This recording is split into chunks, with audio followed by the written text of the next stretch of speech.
얼마 전에 읽었던 시 한 편을 읽어드리겠습니다. 마음이 참 따뜻해졌던 그런 시였는데, 봄에 한번 우연히 시를 보다가 눈에 이 시가 들어왔습니다. 시의 제목은 꽃이라는 시입니다. 황금찬 시인이 쓴 꽃이라는 시입니다. 제가 한번 읽어보겠습니다. 산길을 가다가 이름 모를 꽃 한 송이를 만났지. 쉬운 표정으로 물었네. 이름이 뭐냐고. 꽃은 한참 머뭇거리더니 그냥 꽃이라고 불러주세요. 제 이름이 꽃이니까요. 웃고 있었다. 꽃이. 이런 시입니다.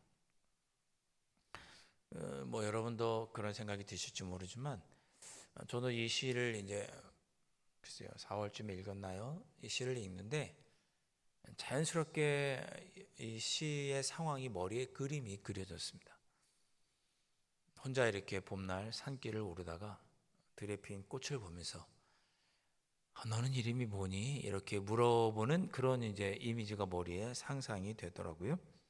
그러면서 저의 얼굴에도 이렇게 웃음이 지어졌습니다. 특별히 제가 이 시에서 마음이 참 와닿았던 시기는 그 중간에 있는 쉬운 표정으로 물었네 라는 표현이었습니다. 쉬운 표정으로 물었네.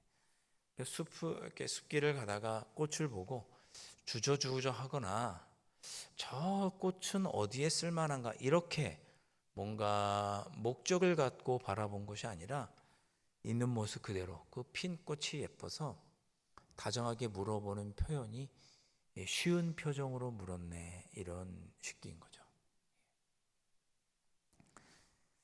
글쎄요, 누가 나를 이렇게 있는 모습 그대로 보아주면 좋겠다. 쉬운 표정으로 나를 대해주면 좋겠다. 나도 누군가를 이렇게 쉬운 표정으로 대하면 좋겠다. 그런 마음이 들었습니다. 저 사람을 만나면 내가 무슨 유익이 있을까? 저 사람은 어디에 살까? 뭐 하는 사람일까? 어떤 목적을 갖고 그 사람을 대하는 것이 아니고 사람을 있는 모습 그대로 여겨주고 보아주는 것이 쉬운 표정으로 보아주는 거죠. 네. 네. 혹시 핸드폰 켜셨으면 지금 이렇게 빨리 끄시죠. 예, 또 설교 중에 나오지 않도록. 사람은 누구나 이처럼 쉬운 표정으로 누가 나를 바라봐 주기를 바라고 또 나도 누군가를 그렇게 쉬운 표정으로 바라봐 주기를 원하고 그런 가운데 위로와 용기를 얻죠. 그런데 사람들 중에는 그렇게 서로를 바라볼 때 쉬운 표정으로 있는 모습 그대로 보아주기를 어려워하는 사람들이 있습니다. 한때 우리나라에 선풍적인 인기를 끌었던 책이 있습니다. 여러분 중에 읽어보신 분도 계실지 모르겠습니다. 오스트리아의 유명한 심리학자인 알프레드 아델러가 쓴 미움받을 용기라는 책입니다. 우리 목사님들도 많이 설교 중에 인용을 했던 그런 책입니다. 읽어보신 분도 계시겠죠. 1870년 오스트리아에서 태어난 유대인 가정에서 태어난 심리학자입니다. 알프레드 아들러. 근데 이 아들러가 당시에 프로이드와 또 칼 융과 더불어서 심층 심리학의 창시자 이렇게 불리는 사람인데 이 알프레드 아들러의 어린 시절은 그렇게 평탄하다고 할까요? 그러지 않았습니다. 그건 어려서부터 좀 굴곡진 삶을 살았어요. 어렸을 때부터 구루병과 후두염을 알았습니다. 구루병이 뭔가 검색을 해봤더니 어린 시절에 이제 칼슘, 뼈에 좋은 칼슘이라든지 인이 부족해서 다리가 휘거나 시력이 나빠지는 그런 질병이었습니다. 성장기 어린이들한테는 아주 안 좋은 병이었는데 이 아들러가 그런 병에 걸려서 어렸을 때부터 다리가 좀 휘기도 하고 키가 잘 자라지 않았고 시력도 좋지 않았습니다. 그래서인지 그는 신체적으로 열등감을 갖게 됐고 사람들이 다 나를 보고 비웃는다고 생각하면서 마음에 열등감을 갖게 되었습니다. 나중에 그가 커서 자신의 그 열등감에 대해서 연구를 하게 되는데, 그는 이 열등감에 대해서 이런 말들을 남겼습니다. 열등감. 너무 까다롭고 예민한 사람들이 있다. 성질이 고약하고 걸핏하면 화를 내거나 돌아서는 사람들도 있다. 이러한 것은 모두 열등감의 다른 표현이다. 이런 표현을, 이렇게 연구 결과를 발표합니다. 또 남보다 잘났다는 것을 꼭 보여주려고 애쓰는 사람이 있다. 우리는 그 안에 있는 열등감을 봐야 한다. 말이 너무 많은 사람, 행동이 너무 과한 사람에게는 항상 감추려고 하는 어둠이 있다. 이 지점을 잘 들여다봐 주면 좋아질 것이다. 이런 이야기를 했습니다. 이 이야기는 또 달리 말하면 어떤 뜻이 되냐면, 우리 안에 열등감이 있으면 다른 사람을 대할 때 있는 모습 그대로를 보아주지 못하고 따스하게 대하지 못하고 예민하게 대하거나 어떤 목적을 갖고 대하거나 그 사람보다 내가 항상 잘났다는 것을 보여주려고 하는 행동을 하거나 그렇게 왜곡된 행동을 하게 된다는 거죠. 이런 것들이 열등감입니다. 남들보다 낫다는 것을 입증하고 인정받으려고 애쓰는 사람의 마음속에는 항상 열등감이 자리 잡고 있습니다. 마치 키가 작은 아이가 까치발로 걸으면서 키가 큰 것처럼 보이려고 이렇게 까치발 들고, 키도 안 큰데 이렇게 큰 사람처럼 보이려고 까치발을 들고 다니는 것 같은 그런 모습이 이 열등감이다. 그는 그렇게 말합니다. 이런 열등감에 사로잡힌 사람은 누군가 사람을 볼 때 있는 모습 그대로 보여주지 못하고 자기 안에 열등감으로 사람을 대하기 때문에 늘 왜곡된 시선으로 보고 까칠하고 예민하고, 그래서 늘 사람들을 쉬운 표정으로 만날 수 없고, 그래서 누군가를 나를 바라볼 때도 있는 모습 그대로를 받아들이지를 못합니다. 저 사람이 왜 나한테 이렇게 따뜻하게 대할까? 무슨 이유가 있나? 쉬운 표정 그대로를 받아들이지 못하고, 그래서 항상 외로운 사람, 소외감에 빠지는 사람이 열등감에 사로잡힌 사람입니다. 제가 왜 이런 이야기를 많이 하느냐? 오늘 성경에 나온 우리가 보았던 하갈이라는 사람도 외롭고 다른 사람에게 따스한 시선을 한 번도 받아보지 못했던 그런 여인이었기 때문입니다. 그리고 그런 여인에게 누가 찾아가셨느냐? 하나님이 찾아가시죠. 자, 여러분, 하갈은 아브라함의 아내 사라, 원래는 사레죠. 우리 성경에도 사레로 나와 있습니다. 이제 17장으로 넘어가면 이름이 이제 사라로 바뀌죠. 아브라함도 원래 아브람이었는데 17장으로 가면 아브라함으로 바뀝니다. 우리 편의상 제가 아브라함, 사라라고 부르겠습니다. 하갈은 아브라함의 아내인 사라의 몸종이었습니다. 심지어 그녀는 애굽 사람이었습니다. 가나안 사람이 아니에요. 유대인이 아닌 거죠. 이방 사람이었습니다. 그녀가 겪은 일이 이제 안타깝게 그지없는 거죠. 이제 오늘 읽었던 말씀 창세기 16장에 보면 사라의 몸종이었던 하갈이 겪었던 안타까운 일들이 쭉 나옵니다. 자, 어떤 일이 있었느냐? 아브라함이 아내 사레와의 사이에서 자녀가 없었습니다. 사라가 어떻게 하느냐? 안 되겠다. 나의 몸종을 통해서라도 대를 이어갔으면 좋겠다. 그래서 사라가 자신의 몸종이었던 이방인 출신 여종 하갈을 아브라함에게 들여보내고, 그래서 아브라함과 하갈이 동침하게 됩니다. 물론 지금 이 시대라고 이해할 수는 없죠. 그때 시대의 문화로 보면 종이니까 당연히 여주인의 말을 들어야겠죠. 복종해야죠. 그래서 이 하갈이 아브라함과 동침하게 되고, 그래서 또 임신을 하게 되었습니다. 여기까지는 또 그럴 수 있다고 쳐요. 근데 임신을 하고 났더니 이제 정작 임신하도록 대를 이어보도록 하기 위해서 이 몸종을 사라가 아브라함에게 보냈는데, 이 여인이 하갈이 임신하게 되자 정작 주인이었던 사라가 하갈을 학대하기 시작합니다. 이게 무슨 감정인지 모르겠어요. 사라가 하갈을 몹시 괴롭혔고, 그렇게 임신한 이 하갈을 괴롭히는데 아브라함은 그대로 못 본 척합니다.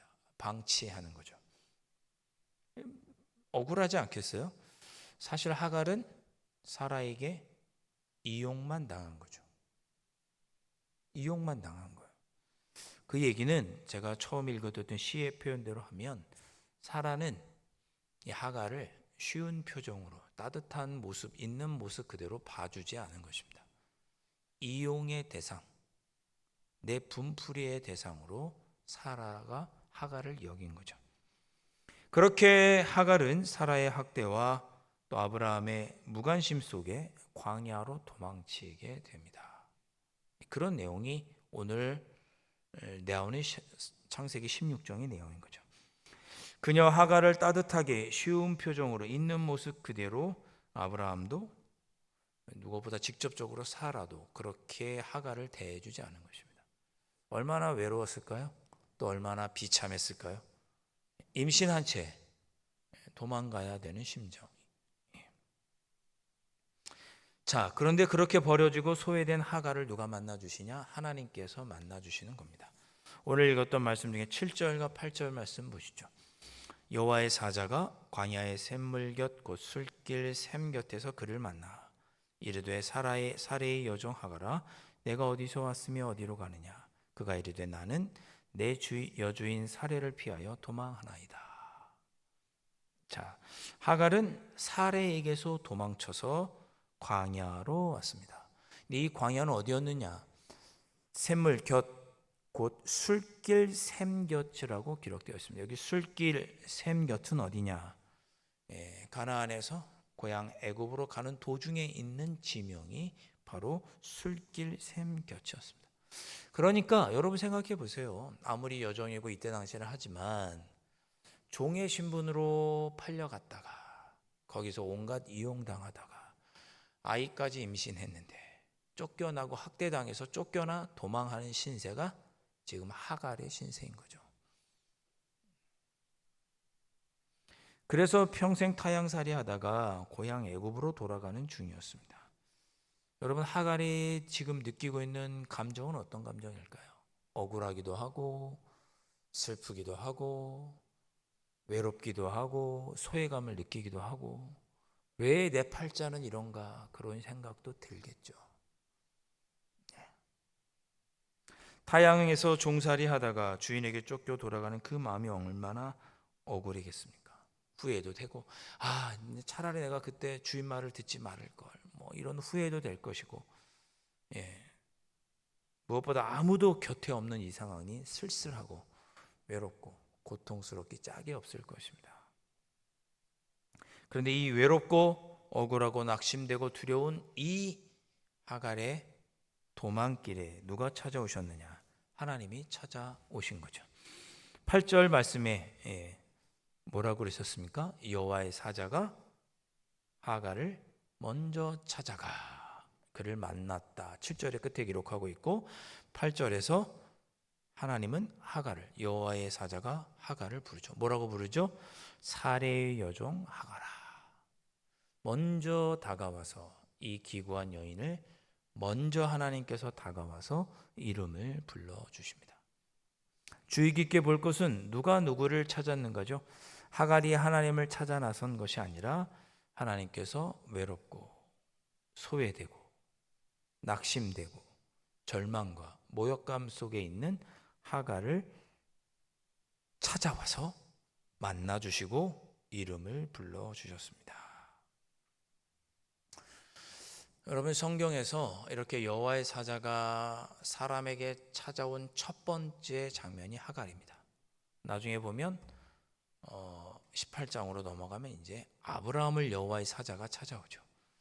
그런데 성경에서 하나님이 여호와의 사자가 찾아와서 먼저 찾아와서 만나주시는 첫 번째 사람이 누구였냐면 하갈이었습니다.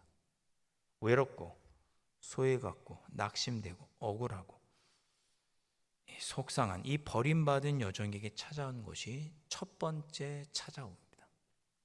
이런 것도 우리에게 은혜가 되죠.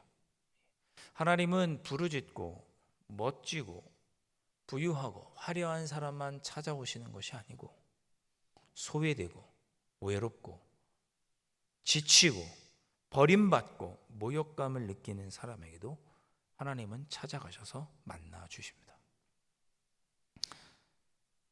우리는 언제나 기억해야 됩니다. 하나님은 언제나 우리를 먼저 찾아오시는 분이다. 하나님은 언제나 나를 먼저 찾아오시는 분이다. 기억하시기를 바랍니다. 하나님의 은혜는 언제나 죄인을 먼저 찾아오셨습니다. 우리가 잘할 때도 다가오시지만, 내가 형편이 좋을 때도 찾아오시지만, 내가 죄를 짓는 자리에, 낙심하는 자리에, 안타까운 자리에, 힘들 때, 고통스러울 때 하나님은 우리를 찾아오십니다.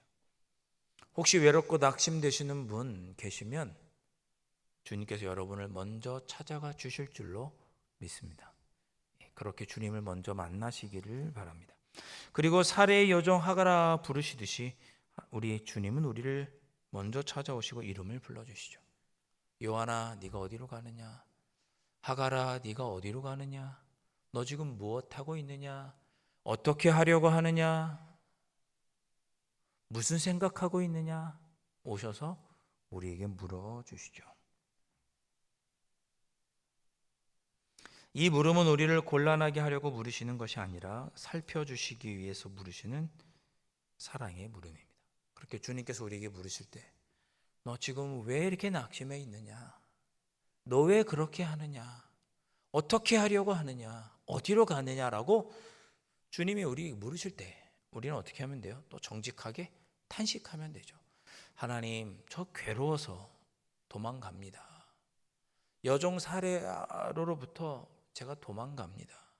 너무 힘이 듭니다. 낙심이 됩니다. 어떻게 할 줄 모르겠습니다. 그렇게 우리는 정직한 탄식을 우리 하나님께 드리면 됩니다. 하나님은 도망치듯 그렇게 살아가는 우리의 등 뒤에서 우리를 부르고 계십니다. 한 번도 우리를 잃어버리신 적이 없으시죠. 그렇게 하갈을 만나주신 하나님은 하갈에게 뭐라고 말씀하셨느냐? 9절입니다. 여호와의 사자가 그에게 이르되 내 여주인에게로 돌아가서 그 수하에 복종하라. 여러분, 전 말씀을 준비하면서 이 9절이 참 이해가 안 됐습니다. 아니, 그렇게 하갈에게 고통받아서 낙심돼서 도망쳤는데 다시 거기로 가라니요, 하나님. 다시 돌아가라니요, 그 여주인에게로. 심지어 복종하라니요. 언뜻 보면 다시 이용당하고 무시당하고 학대받는 자리로 돌아가라고 하시는 것 같지만, 길게 보면 사실은 이것이 그녀도 살고 그녀가 배에 임신하고 있는 아이도 살 수 있는 길이었습니다. 그 힘들고 어렵고 학대받는 자리로 돌아가라고 하신 우리 하나님은 그냥 돌아가라고 하신 것이 아니라 약속을 해주시죠. 10절 말씀, 우리 다 함께 10절 말씀 한 목소리로 봉독해 보겠습니다. 10절입니다. 시작. 여호와의 사자가 또 그에게 이르되 내가 내 씨를 크게 번성하여 그 수가 많아 셀 수 없게 하리라. 아멘. 뭐라고 말씀하셨느냐? 내가 내 씨를 크게 번성하여 그 수가 많아 셀 수 없게 하리라. 예, 이 복은 하나님께서 아브라함에게 해주셨던 약속입니다. 하가라, 돌아가라. 거기 어려운 거 알고, 학대받는 자리인 거 알고, 서로 얼굴을 쉽게 보기 어려운 자리인 거 알고, 네 마음 불편한 거 알고, 괴로운 거 알지만, 그러나 내가 너를 통하여, 너의 자녀를 통하여 번성하게 해줄 테니 그곳에 다시 돌아가라. 하나님께서 그렇게 하갈에게 약속해 주십니다. 자, 그렇게 하나님의 약속을 듣고 하갈은 돌아가기로 마음을 먹죠. 그리고 자기 뱃속에 있는 자녀의 이름을 어떻게 정하게 되죠? 11절 말씀 뭐라고 지었습니까? 이스마엘이라고 지었습니다. 하나님께서 들으셨다, 그런 뜻이죠. 11절 끝에 그렇게 되어 있죠. 여호와께서 내 고통을 들으셨음이니라. 하나님께서 내 고통을 듣고 계신다. 그래서 아들의 이름을 이스마엘이라고 짓습니다. 이용당하고 무시당하고 학대받고 쫓겨나고 외롭고 소외되고 두렵고 낙심 가운데 탄식하던 그 하갈의 탄식을 하나님께서 들어주셨다. 듣고 계신다. 이스마엘이라고 이름을 지었습니다. 여러분, 아마도 하갈은 아들의 이름을 그렇게 지었으니까 아들의 이름을 부를 때마다 이 순간이 생각이 나겠죠. 이스마엘아, 이스마엘아 부를 때마다 하나님께서 나를 들으셨다. 하나님께서 나를 들으신다. 하나님께서 듣고 계신다. 아들의 이름을 부를 때마다 하나님의 약속이 생각이 나지 않았겠습니까? 내가 지금 고통 중에 또 여주인에게 고통당하고 힘들지만 하나님 듣고 계신다. 하나님께서 나를 지켜보고 계신다. 하나님께서 내 마음을 알고 쉬운 표정으로 따뜻한 표정으로 나를 보고 계신다. 아들의 이름을 부를 때마다 느꼈겠지요. 사랑하는 성도 여러분, 여러분에게 한번 여쭤보겠습니다. 우리가 오늘도 하나님의 이름을 불렀고 이 예배당에서 불렀고 여러분이 새벽에 부르셨을 것이고 매 순간마다 하나님의 이름을 부르시겠죠. 생각날 때마다 하나님의 이름을 부르고 주님을 찾으시겠죠. 그 주님은 여러분에게 어떠한 위로를 주시는 분이시기에 여러분들 하나님을 찾고 주님을 찾으십니까? 여러분은 그 하나님의 이름을 부르고 전능하신 하나님, 십자가에서 나를 위해 죽으신 우리 예수님, 예수님의 이름을 부르고 하나님의 이름을 부를 때 여러분들에게는 어떤 위로가 있으십니까? 그 부르면 위로가 돼야 되잖아요. 주님 부르면 위로가 되셔야 되잖아요. 나를 위해서 죽어주신 예수님, 전능하신 하나님의 이름을 부르면 위로가 되셔야 되잖아요. 하나님의 이름을 부르는데 하갈은 하나님께서 고통 중에 나를 여전히 듣고 계신다고 하는 위로를 아들의 이름을 부를 때마다 들었을 것입니다. 저와 여러분의 삶 속에 고난과 어려움이 없어지진 않겠죠. 하갈이 경험했던 것과 같은 똑같은 어려움, 이해할 수 없는, 사람들에게 이용당하고 서로 얼굴 보기 불편하고 소외당하고 내 안의 열등감 때문에 누군가에게 예민하게 대하고 또 누군가 나에게 그렇게 예민하게 대하고 그래서 힘들고 어려운 순간들이 우리에게 다가올 때 하나님, 우리가 그 이름을 불렀을 때 위로가 되고 예수님이라는 이름을 불렀을 때 위로가 되고 용기를 얻는 그런 우리가 되어야 하지 않겠습니까? 심지어 하갈은 13절에 하나님의 이름을 지어드립니다. 13절 말씀 우리 함께 읽어볼까요? 시작. 하갈이 자기에게 이르신 여호와의 이름을 나를 살피시는 하나님이라 하였으니 이는 내가 어떻게 여기서 나를 살피시는 하나님을 배웠는고 함이라. 아멘. 여기 보세요. 13절에 하갈이 자기에게 이르신 여호와의 이름을 나를 살피시는 하나님이라 하였으니, 여러분, 성경에서 유일하게 하나님의 이름을 지어준 사람은 하갈뿐입니다. 보통은 하나님께 스스로 자기의 이름을 알려주시죠. 야훼, 여호와 이렇게 하나님 이름을 알려주시죠. 그러나 성경에서 유일하게 하나님의 이름을 지어드린 사람은 하갈뿐이에요. 외롭고 고통 중에 가장 낮은 자리에서 버림받고 비참한 자리에 있을 때 그곳에서 나를 만나주신 그 하나님을 바라보며 하나님께서 나를 바라보고 계시고 나를 살펴 바라보고 계시는 분이시구나 라고 하고 하나님의 이름을 그렇게 지어드립니다. 그것이 엘로이라는 뜻이에요. 제가 여러분 교재에도 적어드렸죠. 그 나를 살펴보시는, 감찰하시는, 나를 살펴주시는, 나를 살펴보시는 하나님의 우물이라는 뜻이 부엘라 헤로이라는 뜻입니다. 나를 살펴보시는 하나님, 그게 엘로이 그런 뜻인 거죠. 사랑하는 성도 여러분, 그렇게 하나님께서 나를 사랑의 눈빛으로 바라보고 계시는구나, 나를 살펴주고 계시는구나 라고 느끼는 자리가 어디냐? 바로 광야입니다. 광야에서 하갈은 고통 중에, 낙심 중에 하나님께서 나를 여전히 쉬운 표정으로 있는 모습 그대로를 바라보시고 여전히 나의 등 뒤에서 나의 이름을 불러주시며 나를 사랑으로 돌보아주고 계시는구나. 그렇게 느꼈던 장소가 어디냐? 광야입니다. 여러분도 한번 스스로를 한번 돌아보시죠. 하나님께서 여러분과 함께 계시다고 느꼈던 때는 언제입니까? 놀랍게도 광야를 걸으실 때였을 것입니다. 여러분이 하나님의 이름을 부르고 위로를 얻고 내가 하나님이 나와 함께 계시다고 느꼈던 순간은 놀랍게도 내가 광야를 걷는 순간입니다. 학대당하고 외롭고 지치고 모욕을 느끼고 소외감을 느끼고 그럴 때 마음 상처 입어 지쳐 있을 때 그리고 하나님이 다시 그 길로 돌아가 내가 너와 함께 하겠다라고 약속해 주시는 그 음성을 들었을 때 하나님은 나를 언제나 지켜보고 계시는구나. 그렇게 느꼈던 순간이 바로 광야입니다.